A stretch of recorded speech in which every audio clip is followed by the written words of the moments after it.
Honorable Groenewald, affirmative action and black economic empowerment do not demonstrate hatred to white people. They are aimed at ensuring the achievement of true reconciliation in the country based on the Constitution of the Republic. The Constitution joins us to heal the divisions of the past and to establish a society based on democratic values, social justice, and fundamental human rights. Radical economic transformation, of which affirmative action and BEE form a part of healing the divisions of the past.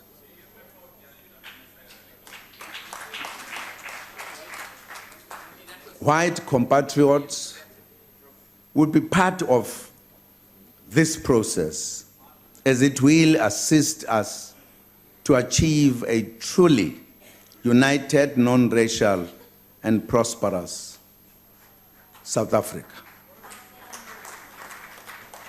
I think, Honorable Member, it would be wise to disabuse yourself from the tendency that when we talk about land and we talk about those who own land, you think it is because of hatred.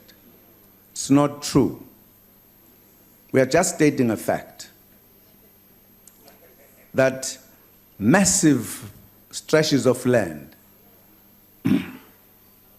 are owned by few, and they form part of the economic base, the land. We need to correct this, because if we don't correct it, you know, the areas that used to be called reserved, where Africans in particular were pushed to, the population has been growing and the land is not growing. And it's a problem. It's a problem that we need to tackle. If we don't, I think we'll be not working for our future that is peaceful, because we will be saying there are people who must live without any land when there is a land in the country. And we have said we are not going to act like in other parts of the world. We have a constitution, we have the law. It is going to be between or within the parameters of the law that we are going to address this matter. It does not display hatred. It's not. We are saying this problem must be resolved. We cannot resolve it. Because if we don't, it could explode one day. The responsible leadership today must find a way to avoid that situation. So I don't think it helps to jump into phrases that if somebody talks about the land hunger, then is hating the whites.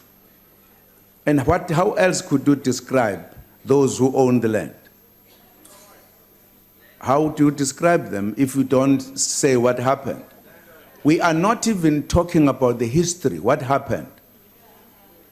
Many of those people did not buy the land, and we don't want to talk about that.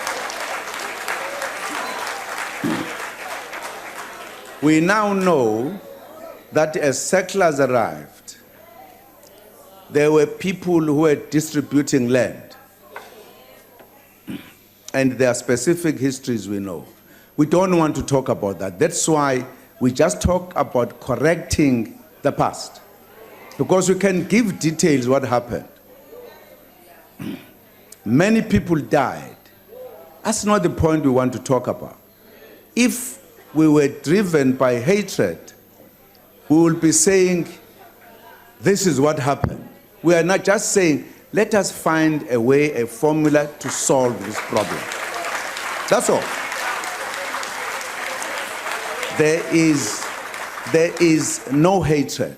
Some of us have been taught by our organization not to be racist, to know that we all belong here. But we all need enough space to live together, to be able to feel that we are indeed citizens. So I just want you to disabuse you from always, when you come here, you say this is racialism. It's not. It's not. I just thought it's important to stress this point because I think it's a callous discussion.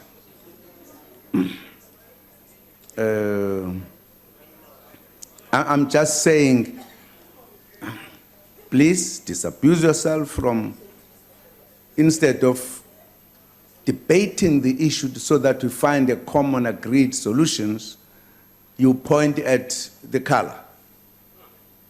We are avoiding to point at the color. But we are describing the situation, as it were, with an aim that we should find a solution for the country. That is what we are doing.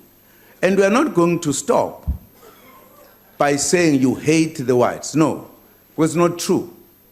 It's not true. I've worked with the whites. There were whites who were in the struggle, were in the trenches together.